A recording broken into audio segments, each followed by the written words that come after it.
wabarakatuh. Apa kabar anak-anak ibu semuanya? Semoga anak-anak ibu selalu dalam keadaan sehat dan tetap semangat. Nah, hari ini ibu harap anak-anak ibu selalu semangat ya dalam mengikuti pembelajaran ibu.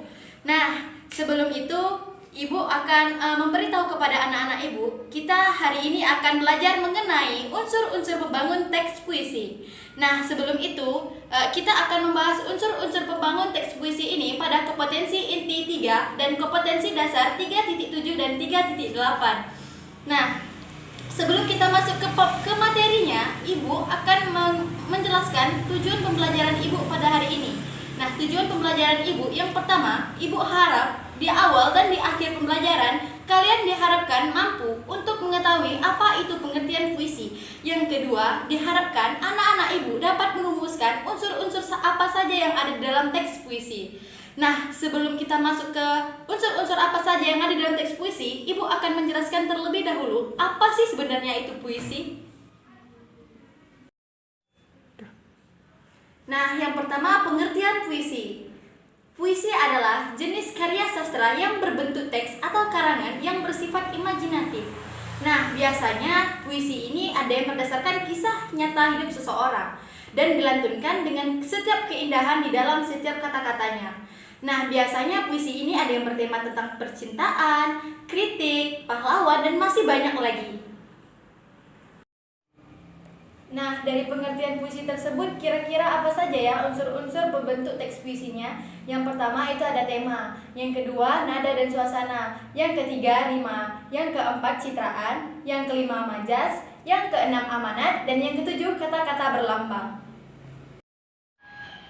Yang pertama itu tema. Tema adalah pokok pikiran, ide, atau gagasan tertentu yang melatar belakangi dan mendorong seseorang menuliskan karangannya. Nah, dengan demikian, jika seseorang memikirkan tema, tentu ada maksud atau tujuan tertentu.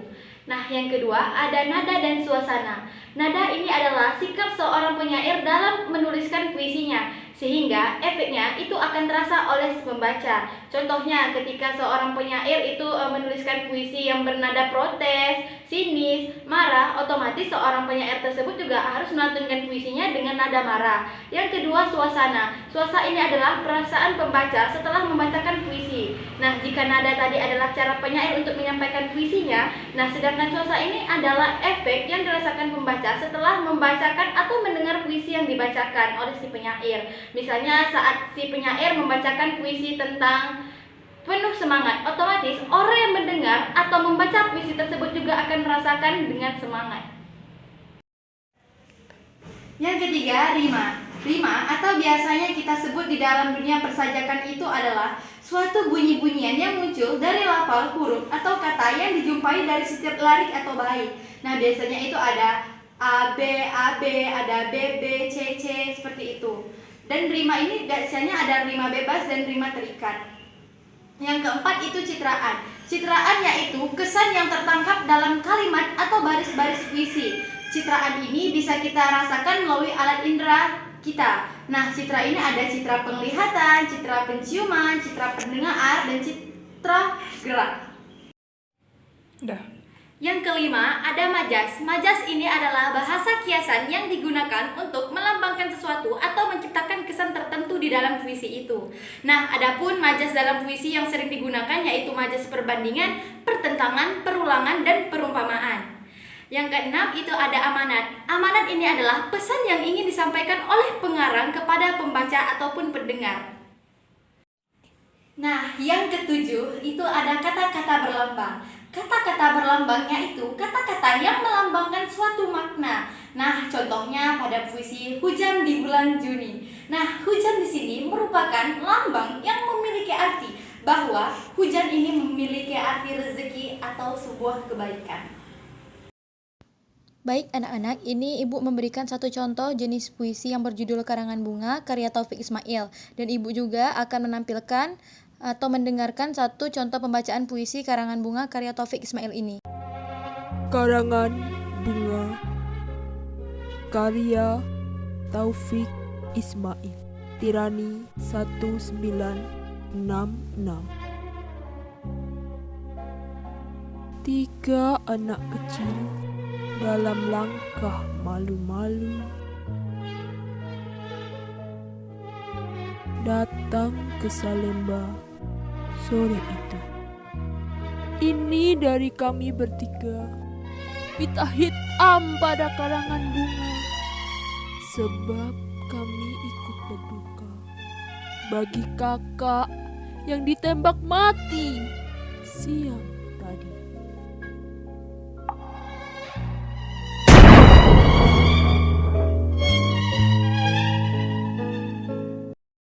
Nah, dari pembacaan dan teks puisi tersebut, kira-kira apa saja sih unsur-unsurnya?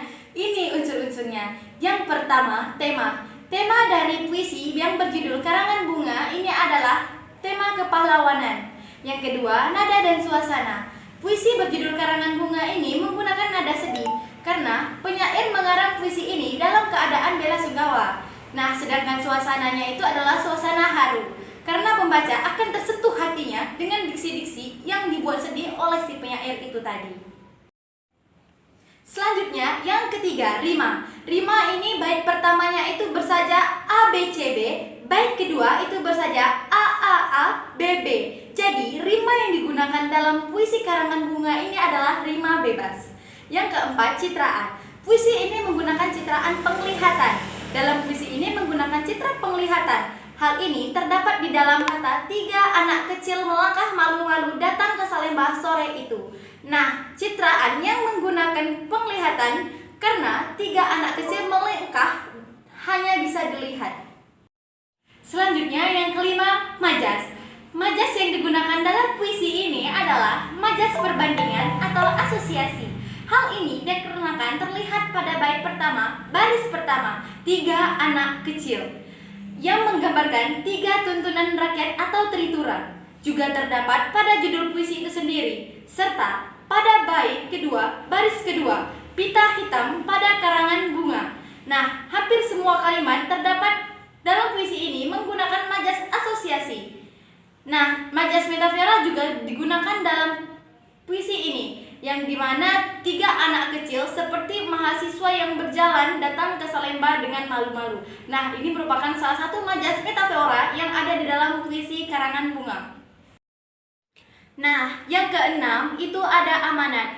Amanat yang terkandung di dalam puisi ini adalah hendaknya kita selalu mengingat atau mengenang jasa para pahlawan yang rela berkorban untuk bangsa dan negara ini.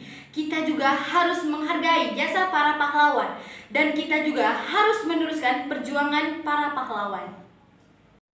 Nah, selanjutnya yang ketujuh itu ada kata-kata berlambang. Dari judul puisinya saja, Karangan Bunga, ini otomatis sudah menggambarkan duka yang terjadi di balik penulisan puisi ini. Nah, berikutnya dalam penggunaan subjek 3 anak kecil. Nah, ini juga digunakan untuk mewakili pihak-pihak yang tak bersalah dan tak tahu menahu apa yang akan diketahui oleh mahasiswa-mahasiswa pendemo ini. Nah, akan tetapi 3 anak kecil yang mengerti tragedi apa yang sedang terjadi, yaitu penembakan. Kata malu-malu juga di sini digunakan pun semakin menegaskan sebagai keanifan dan kepolosan anak-anak tersebut. Nah, pada kata pita hitam juga, yang ada pita hitam pada karangan bunga itu mewakili perasaan suasana duka yang ada. Seperti yang telah kita ketahui, saat seseorang meninggal, pasti ada banyak karangan bunga yang diantar ke kediaman orang yang meninggal tersebut. Dan warna hitam memang disengaja dipilih untuk mewakili kesedihan yang ada. Sebab warna hitam itu merupakan simbol warna universal yang mewakili kesedihan, kehilangan, dan kepedihan. Terakhir itu ada simbol siang tadi. Nah, di sini itu mewakili kejadian yang terjadi di siang hari sebelumnya, yaitu insiden penembakan.